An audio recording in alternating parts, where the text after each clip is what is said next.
My daughter-in-law shoved me off a boat to steal $50 million. When they came home, I was waiting with a, "Hello, besties. Welcome to Emma's Tales. Please subscribe and leave a like for us. It means the world to us. Also, share this video with your loved ones and turn on post notifications so you don't miss future videos from us. Thank you. As you do so, sit back and relax as we dive into this story." I didn't see Ivy's hand until it was on my back, flat, deliberate, the kind of touch that pretends to brace you while it pushes. The rail cut into my ribs, the bay tilted, and the world turned into cold. Water has weight you never respect until it's on your lungs. It punched my chest and wrapped my legs. I went under with my mouth open, a yelp swallowed, the taste of diesel and salt biting the back of my tongue. Above me, hull lights smeared into jittering lines. I kicked toward them, but the dress clung like a net around my knees, and the bay decided it wanted me. Breathe later. Kick now. I clawed the fabric until my fingers tore a seam.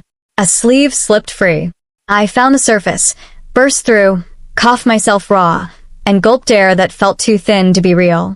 The boat had already drifted 5, 6 lengths. The motor idled low, then revved in a quick, nervous burst. The deck light rimmed Ivy in gold. She wasn't yelling. She wasn't running for a life ring. Her chin lifted, eyes steady. Beside her, my son was a smear of pale, a hand out as if that counted for something. "Daniel." I tried. The syllables came as a wet bark.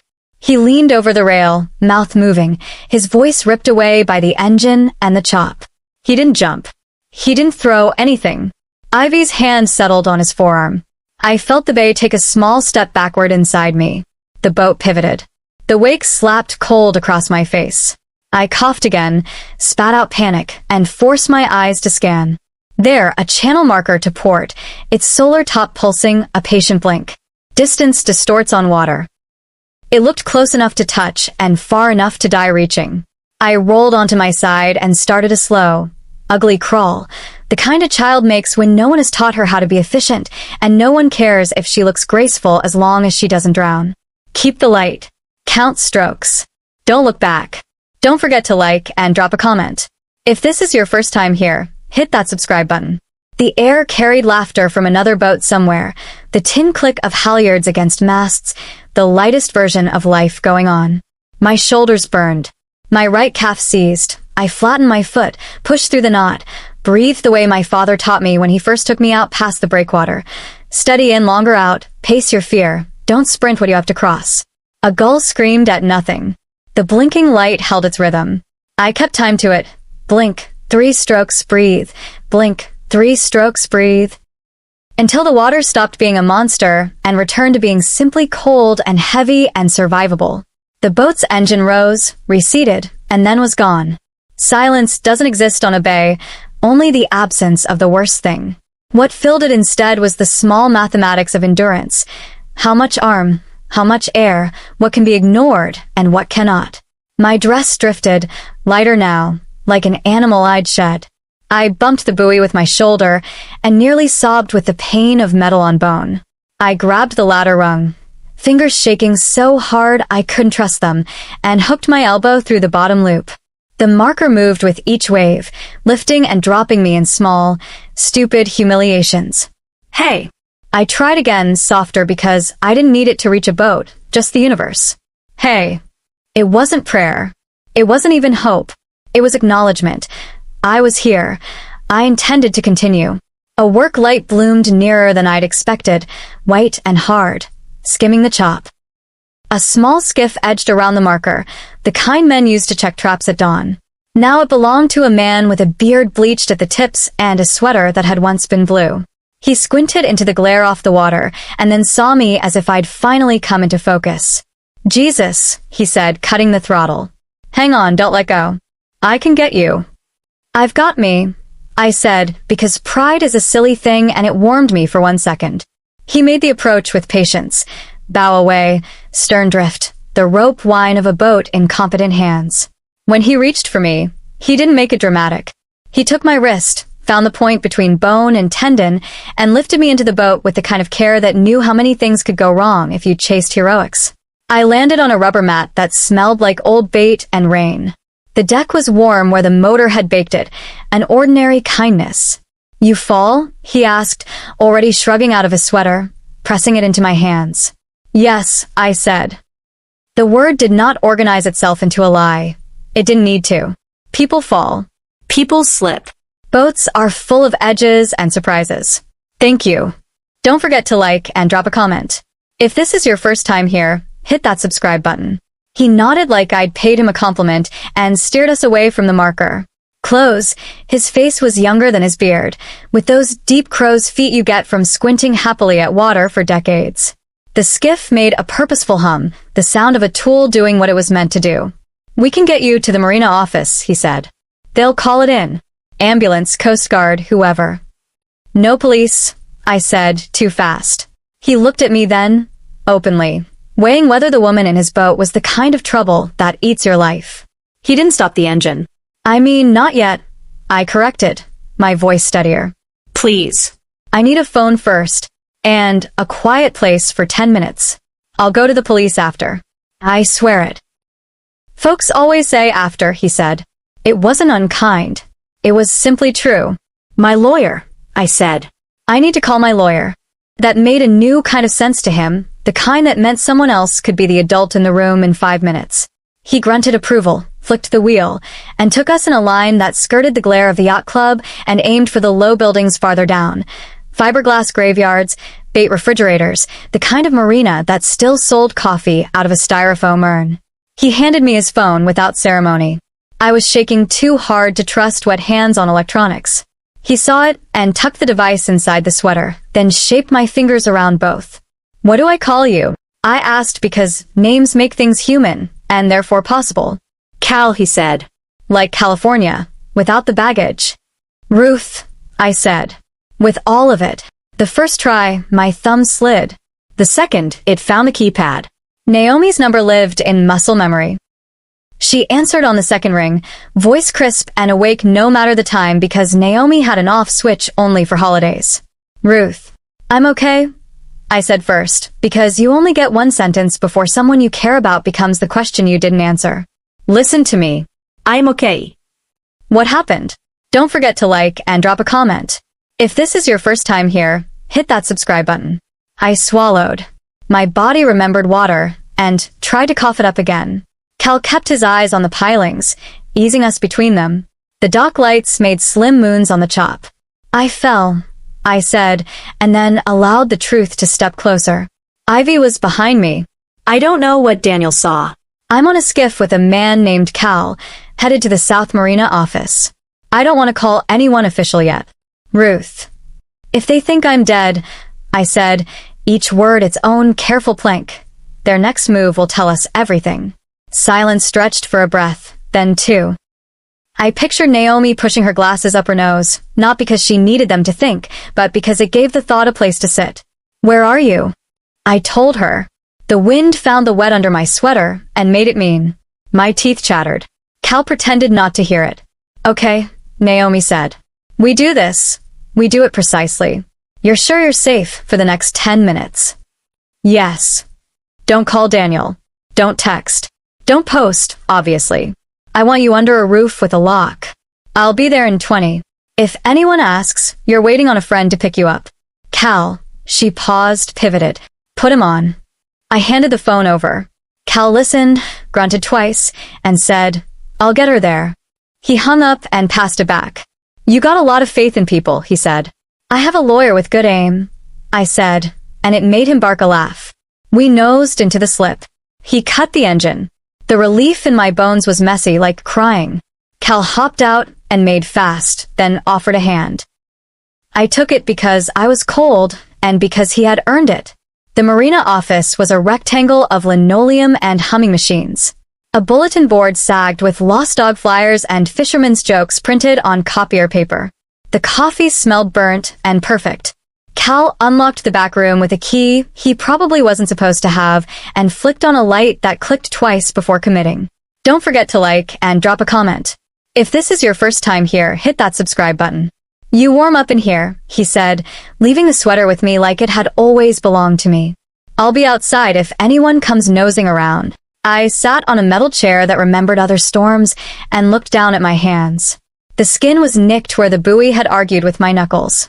The tremor had settled into a finer vibration, like the afterring of a bell. In the wall's cheap mirror, a woman looked back who resembled me only in outline. I pulled the sweater tighter, breathed, counted to 10, and let the pieces find their places. Ivy's hand, Daniel's face, the engine's rev, the choice to drive away. All of it arranged itself into a ledger. I had lived my life by ledgers, cargo in, cargo out, contracts honored, debts tallied. Tonight, a different kind of math began. The door opened with a soft scrape. Naomi stepped in, raincoat unbuttoned, hair pulled back so tight there wasn't room for nonsense. She took me in top to bottom and let the softness flicker across her face for one beat only. "You're sure?" she said. "Yes." She knelt to look at my hands, not like a doctor, like someone taking inventory of what remains. "We keep you invisible for 48 hours, she said. "If they move, we'll see it. If they don't, we'll learn something else. Either way, you don't go home. Not your car. Not your cards." "Can you do that?" "Yes." "Do you want to change your mind about the police right now?" "No." "Then we move." She helped me stand. Cal, at the door, lifted a hand in a small wave meant for people who are about to become a story. I gave him his sweater back and he pushed it toward me again. "Keep it," he said. "It suits you." Outside, the bay kept breathing like nothing had happened. A gull hung in the air above the dock light, considering whether a human room held better prospects than a dark tide. The wind shifted. It smelled like rain. Don't forget to like and drop a comment. If this is your first time here, hit that subscribe button. We walked toward Naomi's car, not fast, not slow. Every step advanced a plan I hadn't known I was willing to make until the water had given me back my name. I didn't think about the house or the family photos or the ring dish by the sink where Ivy once complimented my taste. I thought about time and what people do with it when they believe they have won. 48 hours, I told myself, and felt the thought settle like a keel. I would leave the world just enough to see who tried to own it in my absence. I would disappear, and I would watch. Naomi didn't waste the room. She took the chair across from me and opened her laptop on the dented desk, pushing aside a bowl of paper clips and a jar of pens that refused to write. The screen lit her face from below, turning the lawyer I'd trusted for 20 years into a lighthouse.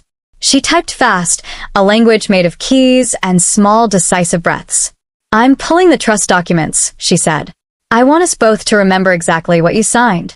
"I remember," I said, and then let her do her job. On the screen, my life reduced itself to sections and signatures. Naomi spun it toward me, fingertip underlining each clause like a teacher, making sure a student in shock didn't nod just to be agreeable. "Living trust, revocable. Successor trustee is me, which you insisted on, and which I now love you for. Primary beneficiary, Daniel, but only after your death. And this is the part we put in after your husband died." She tapped the paragraph. "If there's criminal suspicion around your death, not a conviction, suspicion, the corpus moves to the contingent beneficiary listed on Schedule C, the Maritime Scholarship Foundation." "I know," I said. Saying it aloud made my throat feel scraped, but the feeling turned into steadiness. I put it there for exactly this. I didn't think it would be my own family. No sermon from her. Just, it's there, and it's enforceable. She clicked into my account alerts, a vault of small bells that mostly rang for nonsense, duplicate charges, low balances on a travel card I forgot to close. Naomi filtered for the last 6 months. "Ivy," she said, not questioning. "Do you remember authorizing any role change for her with the family office?" My stomach cooled. "No." She added herself as advisor, 2 weeks after the engagement party, Naomi said. Not on the trust, she couldn't. But on the family office account we use to pay property taxes and staff. The description says, temporary consult for streamlining. The change came from your home IP. The approval code was texted to your number. Don't forget to like and drop a comment. If this is your first time here, hit that subscribe button. I never saw it, I said. I was in Maine with you that week. You were. I have the photos to prove it. I bullied you into eating a lobster roll on camera. Her eyes flicked up to find mine, human first, lawyer second. So either she had your phone or she cloned the SIM. I picture my phone sitting on the kitchen counter in a stretch of sunny afternoon, me in the garden trimming the rosemary. It wouldn't have taken a hacker, just nerve and timing. Naomi scrolled. There's a power of attorney template in your drafts folder, created 3 months ago, never executed. It auto-filled your name and hers. The subject line says, just in case, Mom. My hand closed around itself. She called me Mom earlier than I asked her to. She didn't get far with it, Naomi said. Any bank worth its logo box at a POA sent by email. But she was scouting. And this. She opened a transcript from my bank's secure messaging portal. She inquired about the logistics of offshore transfers for a family office with international obligations. Cayman, BVI, Jersey. The representative told her policies. She asked whether a trustee could pre-authorize a routine transfer schedule. Practice runs, I said. Yes. Naomi leaned back. The office light buzzed overhead. A strip of tape over a cracked socket had curled up at one corner, sticky with dust. She's moving in a direction we can use. Daniel, I said. The word felt like holding a hot coin. If he knew, I want to give him 1 inch to be a fool, not a villain. I don't have more than that. I won't take it from you, Naomi said. But we plan as if he might be either. She folded the laptop and folded the air around us with it. The room shrank to the essential. You asked me not to call the police yet, she said. I'm respecting that. But if we're going to let them show us their next move, then we do this using the only weapons that count. Evidence and time. You disappear. For 48 hours, you answer to me and to no one else. You don't use your cards. You don't go home. You don't touch any device that's ever seen your Wi-Fi. You let them think the worst, and you listen for what that permits. And when she moves, I asked, don't forget to like and drop a comment. If this is your first time here, hit that subscribe button. We catch it, Naomi said. Forensic logs from the banks, internal phone recordings, emails, the metadata on any forms. If she forges your signature again, we have the PDF breadcrumbs. We'll be waiting at every junction with Annette. And Daniel? If he calls, I answer and ask questions that sound comforting but are not. If he tries to move anything, we let him try while the alarms are set to silent and recording. If he stays still, we file that too.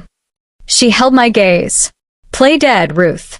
Long enough to make their choices honest. I nodded, and in nodding understood what the nod cost. I would leave my house to strangers. I would leave my son to his wife's story. I would leave myself to a motel that didn't know my name. Naomi passed me a small black phone the size of a bar of soap. New number. No contacts. Memorize it and then tape it to the inside of your shoe like we're 10. I smiled because she wanted me to. Anything else? Eat, she said. Shock cheats people of blood sugar and good sense. Cal's coffee looks lethal. We'll get food on the way. We slipped into the night, and the marina swallowed our noise. Naomi drove like she negotiated. No drama, no sudden moves, just insistence. She checked her mirrors with a rhythm I trusted. Somewhere behind us there were still lights on in my kitchen, and the lemon on my counter was exactly as bright as it had been this afternoon. I filed that image away for later, a quiet glimpse of a life on hold. We found a motel that worked hard to be forgettable. The carpet had a pattern designed for forgiveness. The clerk barely looked up. Naomi paid cash. In the room, she set the chain and tested the window locks with the palm of her hand, once, then twice, as if confidence was earned with repetition. She bought me a sandwich from the vending machine area because the diner next door would make too many witnesses. The sandwich tasted like a dare, but it steadied me anyway. I'll take first watch, Naomi said, and stretched out in the chair by the door with her laptop on her knees, sleeves pushed up like she was getting ready to fix an engine. You sleep.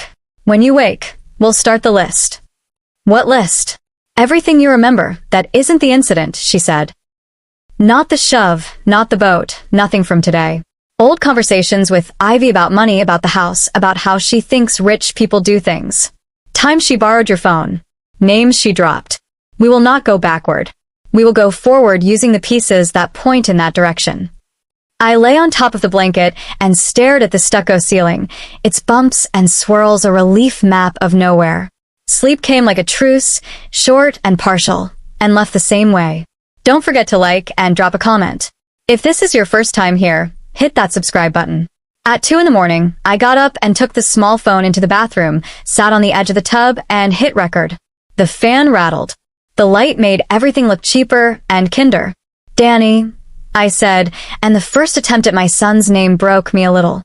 I started again. Daniel. You came into the world looking offended at the brightness of it. You cried like it was a personal insult, and then you stopped when your father whistled. You were always soothed by purpose. Here is one.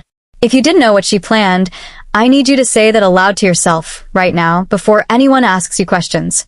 If you did know, even a corner of it, even a shadow, tell the truth sooner than you think you have to.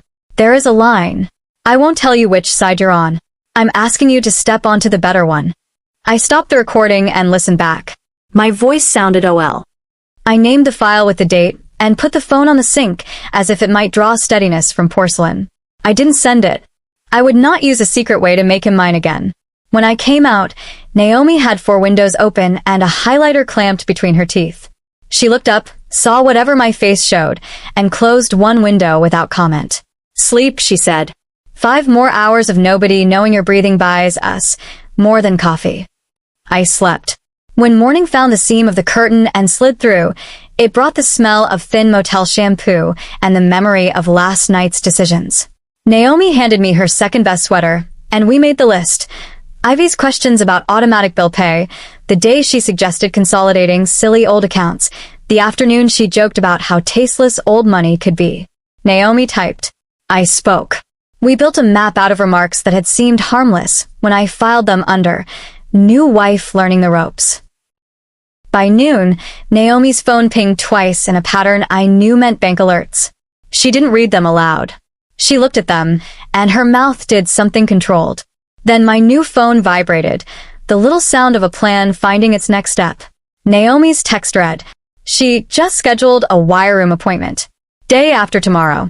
10 a.m. The ceiling seemed lower. The floor steadied. Naomi met my eyes and didn't smile. We didn't allow ourselves that yet. Good, she said. Now we wait like professionals. Don't forget to like and drop a comment. If this is your first time here, hit that subscribe button. Naomi brought and helped the way some people light a candle, quietly, with a hand curved around the flame to keep it out of the wind. The detective arrived first. He introduced himself as Ortiz and set his badge on the motel dresser like a coaster, not a threat. He was the kind of man who made notes with a pencil because it kept you honest, lead on paper, no edits that disappear. The forensic accountant came after, a woman with a careful mouth and ink on her fingers. Mara Eves, she said, and handed over a non-disclosure that didn't hide its teeth. We all signed. I watched my name appear, steady and strange, on a line that said I was real and would keep my own secret. Ortiz listened more than he spoke. He asked for nouns and dates. No adjectives, he said, almost kindly, when my voice started to add weight. We'll get there. Mara pulled a rolling case onto the bed and unpacked it like a surgeon. Laptop, cable kit, a small scanner, a portable drive sealed with a tamper strip. She carried her own hotspot, her own power. She asked for a table, and the motel offered a wobble that Naomi fixed with a folded takeout menu. We need to set canaries, Mara said. Funds with feathers on them. If anyone touches them, we see where they fly. Harmless decoys. Naomi translated for me. We'll place marked balances. $25,000 here, $40,000 there, in the family office. They'll behave like real money, but they'll be tagged. Think die pack, but for numbers. Banks will cooperate. I asked. Ortiz's pencil moved. With me at the table and a judge on standby, yes. We're not stopping anything yet. We're watching. We frame it as a targeted AML pilot, anti-money laundering. Everyone gets to be responsible without sounding spooked. Mara's fingers flashed. On her screen, accounts appeared. Mine, the office, the long-term holdings with their harmless old company names. She carved out decoys and gave them names bland as wallpaper. Quarterly disbursement A, vendor float B. She set rules. Any transfer request hitting those pools would light up a log, record the call, mirror the session to her drive. It felt like building a fence you could walk through. All the alarms turned to mute until the right foot stepped. Naomi called the wire desk manager. Her voice went formal in a way I'd only heard in court, precise and both warm and shaped like a blade. "We're implementing a release condition," she said. "In-person request only. If the client uses the phrase I'm about to give you verbatim, you press the button that flags compliance and you begin your standard verification. You do not release funds. You smile, you say of course, you tell them it may take until end of day. Then you text me exactly this word." She covered the receiver, looked at me. "Pick something no one would say by accident. Don't forget to like and drop a comment. If this is your first time here, hit that subscribe button." "Blue Anchor," I said, and saw her approve it. "Blue Anchor release," she told the manager. "Exactly. "And train your desk. I'll send you the letter and the judge's note." "Thank you." We built the rest of the net. Ortiz mapped a straightforward path from alert to knock, bank logs to a digital warrant to device imaging. He spoke softly, like someone teaching a recipe. "When she triggers it, I get the judge. We go to your house. If she walks in there after she thinks you're gone, that's consent for presence. The warrant covers devices, laptops, phones, any external drives. We image on site. Nobody rummages. We collect and record." "My house," I said. "Your stage," Naomi answered. "We do it there." They turned to me for the last pieces. I had two. The action cam lived in a plastic bag on the dresser, the lens salted and old, familiar frost. Earlier that afternoon, I'd clipped it to the rail to catch the pelican skimming low. When Ivy fussed with my scarf, I'd unclipped it and slid it into the pocket of my cover-up without thinking, a habit from years of not trusting anything to stay where you left it on a moving deck. The camera had recorded nothing of the water, but it had caught our wrists near the rail and the quiet bracket of her fingers around mine just before things changed. We watched that 6-second clip together. No drama, just evidence, her hand, my hand, a set of angles that told a simple story. Ortiz didn't lean in. He let the camera do its job and then bagged it and labeled it in tidy block letters. Mara took my smartwatch and downloaded the logs. The accelerometer spike, the fall detection ping I had swiped away without seeing, the heart rate crest, and messy staircase back down. Tiny data points that were simply true. Naomi laid her palm on the table, like she was smoothing a cloth. "We also need a nudge," she said. "Something that looks like a rumor reaching her. Not a scream. A whisper." We wrote a memorial notice.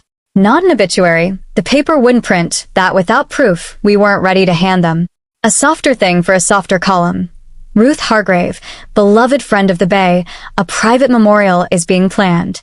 In lieu of flowers, donations to Mariner's Promise." The page it linked to looked like it had been coded in 2004 on purpose. You could only find it if you followed the paper's tiny link or if you had the direct URL. It logged visitors, without gloating about it. Naomi's paralegal set it up and made sure it whispered just loudly enough. We sat with coffee that had been new at some point that morning. Waiting is a discipline that people mistake for passivity. We watched IP addresses populate like slow rain. Mostly locals, nosy boats, a cousin in Ohio, a woman from the harbor master's office who clicked twice and then sent a text to Naomi that simply said, "Are you safe?" with 3 question marks. Don't forget to like and drop a comment. If this is your first time here, hit that subscribe button. Then the address for my house. A laptop I recognized by its last 3 digits in our router history. A minute later, a second hit from a VPN endpoint that had the broad, shiny feel of a burner. 5 more minutes and Naomi's inbox chimed with a message from a brand new email that wanted expedited beneficiary confirmations due to urgent obligations overseas. Mara didn't look up. She flagged the note, captured the headers, and traced the path like a hand finding the grain of wood. "She's testing," Mara said. "She's left-handed about it, but it's still the same move." "Do we call her?" Ortiz asked me, not because it was his plan, but because he needed me to hear the option I wouldn't take. "No," I said. "If she scares easy, she pauses. If she pauses, she learns. I don't want to pause. I want what she thinks is a finish line." He nodded once. "Then we hold the line." The day wore thin around its edges. Naomi set up my house like a set designer who knew the audience would sense insincerity before they named it. She arranged the living room exactly as I left it. No bright tape, no police glow. Photographs on the mantel, a throw on the couch, a small stack of mail on the hall table. She instructed the cleaning woman to stay away for 2 days with a story about repairs. Ortiz walked through and pointed to sight lines, where to stand and where not to, how to keep a camera invisible. He had a pair of detectives lined up who excelled at making a room feel like it had opinions. Search warrant is drafted, he said. Judge will sign when the bank pings. We'll serve it on her person. Devices get imaged on your dining table so nobody can claim chain of custody issues. I'll bring the evidence tech, who smiles like a neighbor. I asked for one thing, and I asked it with the spine I'd rebuilt since the water. When they come home, I want to be there. Not as a ghost. In my chair. Looking like someone who has been thinking. Naomi didn't argue. Ortiz studied my face the way he had studied the clip of our wrists. You understand what that buys you and what it costs. It buys me the truth without theatrics, I said. It costs me the comfort of pretending I didn't see what I saw. I can pay that. Then you'll be in the room, he said. Don't forget to like and drop a comment. If this is your first time here, hit that subscribe button. We drafted the last details. The phrase sat like a loaded spring in the bank script. The decoys glowed in Mara's charts, waiting to be touched. My phone stayed silent in my shoe, a talisman of restraint. I ate what Naomi handed me and drank what she refilled, and tried not to rehearse what I'd say when I saw my son's eyes find mine. Dawn turned the motel curtains gray. We slept in choking little pieces and woke in the same shapes. The next day lasted a year, and then ended quickly. On the morning of the appointment, Naomi drove to the bank ahead of time and shook hands with a woman who understood her job in bones, not slogans. Ortiz parked 2 blocks away and watched the doors as if time could be measured in hinges. At 10:15, Naomi texted, "She's in." At 10:24, nothing. At 10:31, my new phone vibrated with one word from Naomi. Blue. The judge signed. The warrant landed with a soft digital thud, like a door clicking shut. Ortiz moved with unhurried speed, which is a strange thing to witness. He spoke into his radio, the kind of voice you'd trust to talk a plane down in fog. 5 minutes later, a second text, appointment done. No release. They're driving back to the house tonight. I felt my pulse settle into its own readiness. Naomi's last message came without punctuation, which meant she was already in motion. We're set. Be there by dusk. Headlights swept across the window like a tide of white, then settled into 2 still moons on the living room wall. The lamps were already on, warm and unhurried. I sat in my chair with a blanket folded over the arm, a book open to a page I wasn't reading. Naomi stood near the mantel, the accordioned folder tucked under her elbow. Ortiz leaned against the hallway arch like a piece of the house, his partner, Lee, neat and quiet, by the front door. The air held the faint clean of lemon oil. I kept my hand still in my lap and listened to my heartbeat under the fabric, steady as a metronome at practice tempo. The key turned. The door opened 2 inches, then paused, somebody seeing a ghost, I thought, and then Ivy pushed it all the way. Her face did not change. She took me in, alive and upright, and swallowed whatever her first reaction had been on the porch. She wore a blouse the color of champagne and a smile built for difficult clients. Daniel came in behind her, carrying the look of a boy called into a principal's office with no idea which rule he'd broken. "Mom," he said, too soft, and then louder, as if volume could sort it out. "Mom." Don't forget to like and drop a comment. If this is your first time here, hit that subscribe button. "Good evening," I said. My voice surprised me by belonging to me. Ivy recovered first. "You slipped," she said, neutral and brisk, as if she'd been practicing lines in the car. We were terrified. We called. "You didn't call," Naomi said, and set the folder on the coffee table like a card you don't need to peek at before you lay it down. "Before we start, please don't move past the entryway. Detective Ortiz." Ortiz showed his badge and the warrant, his tone professional but not performative. "Ms. Hargrave, Mr. Hargrave." He used Ivy's married name and looked only at her, making a small, polite decision about who was driving the evening. "We have a signed warrant to image all devices under your control. We'll be careful and quick. This is part of an investigation into financial fraud and assault. You are not under arrest at this moment." Ivy didn't consult Daniel with her eyes. She went straight to me. "Ruth," she said, and aimed concern so perfectly it rang false. Whatever this is, whoever has gotten in your ear, this is insane. Daniel, your mother is... Enough, Naomi said. She clicked the folder's elastic and opened it, neat labeled tabs resting like calm captions. We'll go in order. She slid the trust to the top. Original, executed, and notarized. Your signatures, Ruth. Clause regarding criminal suspicion. She read out the line word for word, not to teach, but to lay rails no one could pretend weren't there. In the event of criminal suspicion surrounding the grantor's death, the trust corpus transfers to the contingent beneficiary, Mariner's Promise Foundation, and all disbursements to the primary beneficiary are suspended pending resolution. That clause was triggered today. Ivy laughed once. Bright. A cork pop with no party behind it. Triggered by what? Your melodrama? Criminal suspicion? That's not law, Naomi. That's theater. Law built the theater, Naomi said. She set down the next document. Wire room transcript, 10 a.m. today. I'm confirming the scheduled transfer and would like to request the blue anchor release. That phrase, Ms. Hargrave, was the exact one necessary to initiate a hold and a compliance ping. It's in your voice on a recorded line, using the bank access that shows your device ID. Daniel flinched at blue anchor, like at a gunshot. He had known the phrase before this exact second. I watched the knowledge find its shape in him. Don't forget to like and drop a comment. If this is your first time here, hit that subscribe button. Ivy adjusted her purse strap, small motions buying seconds. We were making funeral arrangements, she said, pivoting to mournful. I came home to get paperwork. Daniel, tell them. Tell them we were... I don't know what we were, he said, voice low, and his eyes flickered to me then, the smallest reach of a hand that hadn't yet decided whether to hold on or let go. Daniel. She tried again, gentler now, trying out the softer knife. She's framing me because she never liked me. She's using her money too. Naomi slid a still image forward. A high-resolution print, paper thick as a promise. The frame from the action cam that showed our wrists close to the rail.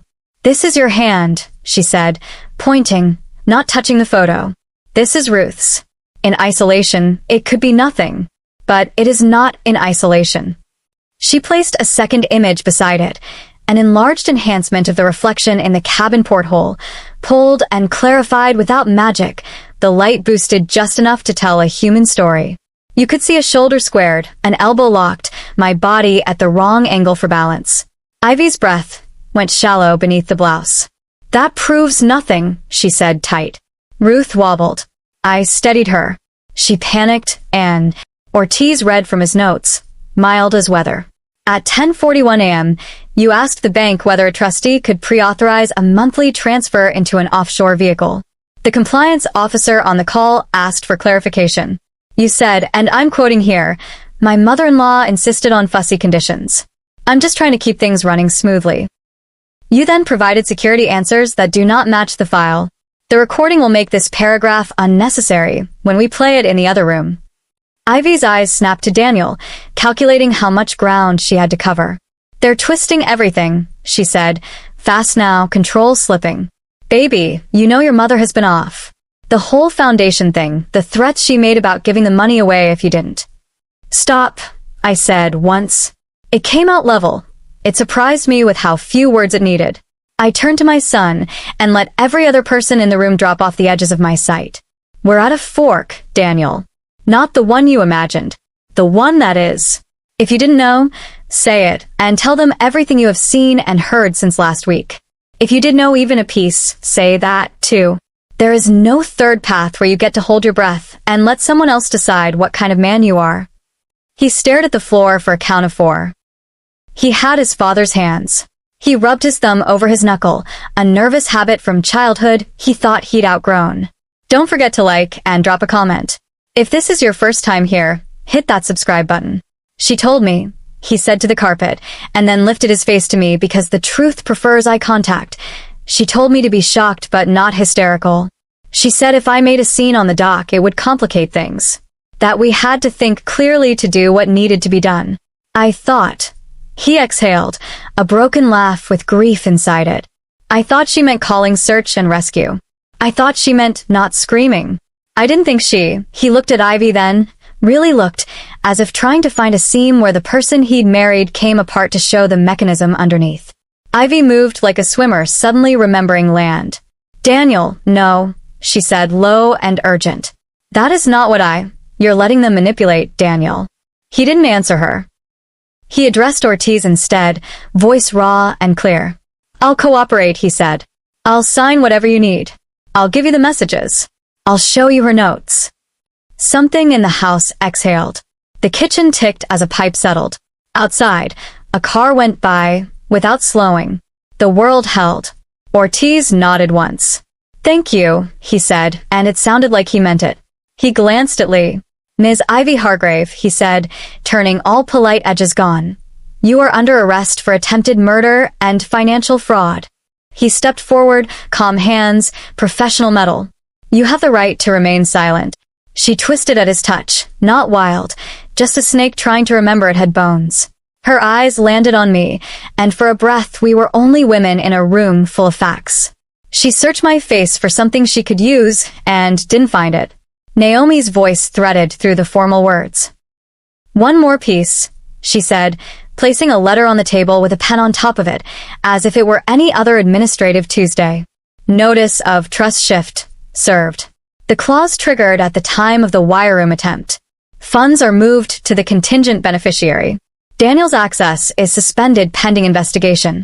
We'll keep the Foundation's charter safe until this resolves. Ivy spat a laugh that lost its footing halfway through.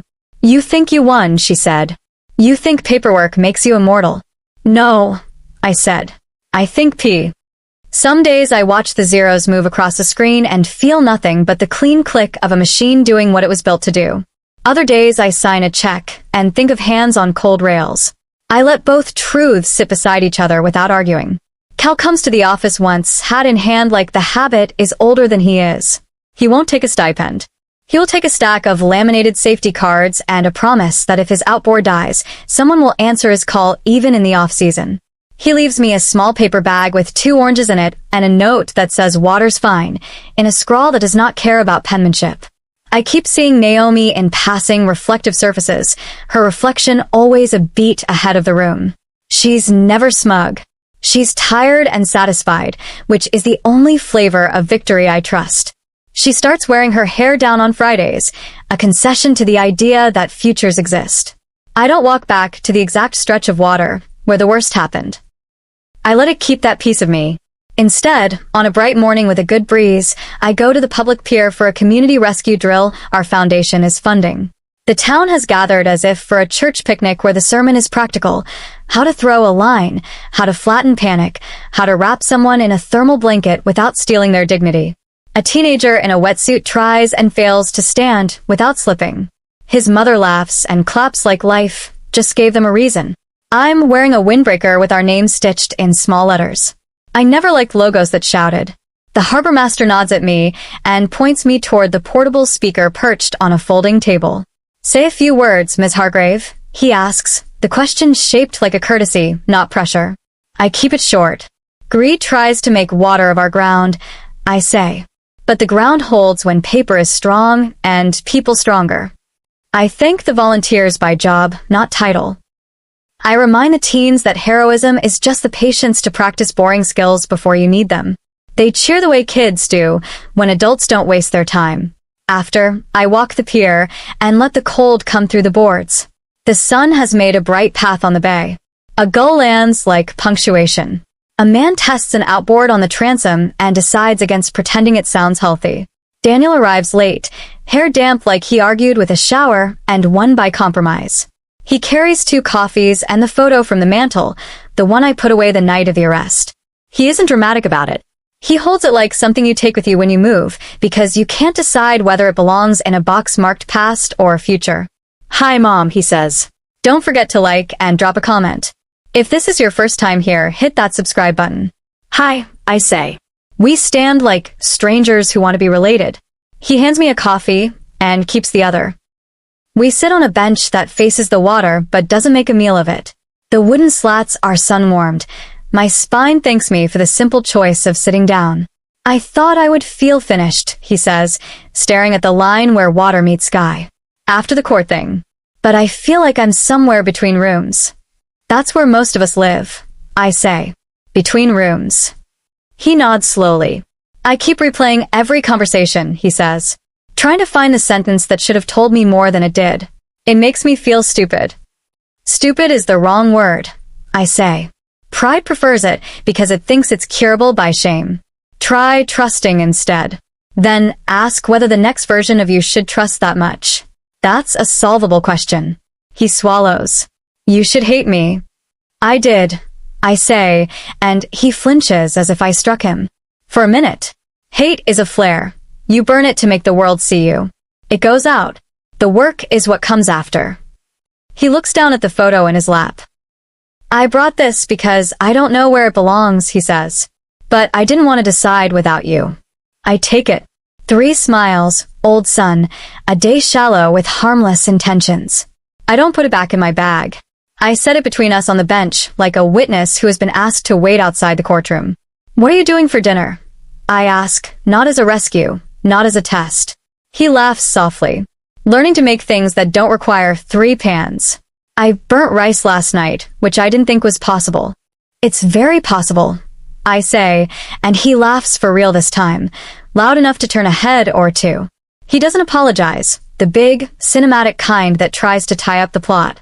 He apologizes for small, exact things, not asking better questions, not noticing the drafts, not walking into the bank with me on his mind instead of the version of me he wanted to please. I listen until the words stop needing to be said and start wanting to be heard. Then I tell him what I need going forward. It isn't complicated. It is terribly difficult. He writes the list into his phone like a recipe. Don't forget to like and drop a comment. If this is your first time here, hit that subscribe button. People keep practicing heaving a line a few yards away, laughing when it coils short and clapping when it lands. Someone pulls a foil blanket out so fast it crackles like candy. A little boy asks if the ladder is for pirates. His father says yes and no at the same time. The wind shifts and brings the clean salt of the outer bay. I breathe it in and surprise myself by not measuring it against any memory. It's just air, today's version, not coated with loss. We walk back toward the crowd together. He doesn't reach for my hand. That feels right. We're building something that doesn't need props to stand. He peels off when a counselor from his group calls hello. I watch him talk, shoulders square, voice steady in the way someone's is when they've practiced telling the truth with witnesses. When the drill ends, I stay as they coil the ropes and pack the blankets and shake hands that smell like neoprene. I sign a few forms. I make a note to order more ladder kits for the public docks that forget they are everyone's doorway. The harbor master thanks me twice. I tell him to send me the invoice once, and the stories always. The light eases out of the day with the unhurried grace of a tide, leaving a mark on the pilings to prove it was here. The surface goes from glitter to pewter. Far out, a buoy blinks with patient duty. I stand there until the lamps along the boardwalk flicker on. The bay is its own kind of clock. It tells time the way people tell the truth, unevenly, but reliably enough to plan a life. I didn't wait with fury. I think, the words settling inside me like stones in a jar that finally stops rattling. I waited with proof.